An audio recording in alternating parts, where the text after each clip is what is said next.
தஞ்சாவூரில் முன்னாள் முதல்வர் ஜெயலலிதாவின் நினைவு நாளை முன்னிட்டு உருவ சிலைக்கு அதிமுக, ஓபிஎஸ், இபிஎஸ் அணியினர் தனித்தனியாக மாலை அணிவித்து மரியாதை செலுத்தினர். முன்னாள் முதலமைச்சரும் அதிமுக பொதுச் செயலாளருமான மறைந்த ஜெயலலிதாவின் 9ஆம் ஆண்டு நினைவு நாள் இன்று அதிமுக கட்சியினரால் அனுசரிக்கப்படுகிறது.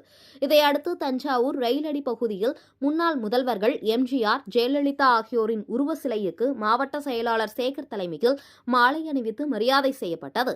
அதைத் தொடர்ந்து வரும் 2026 தேர்தலில் அதிமுக கட்சி எடப்பாடி பழனிசாமி தலைமையில் ஆட்சி அமைப்போம் என உறுதிமொழி ஏற்றுக்கொண்டனர்.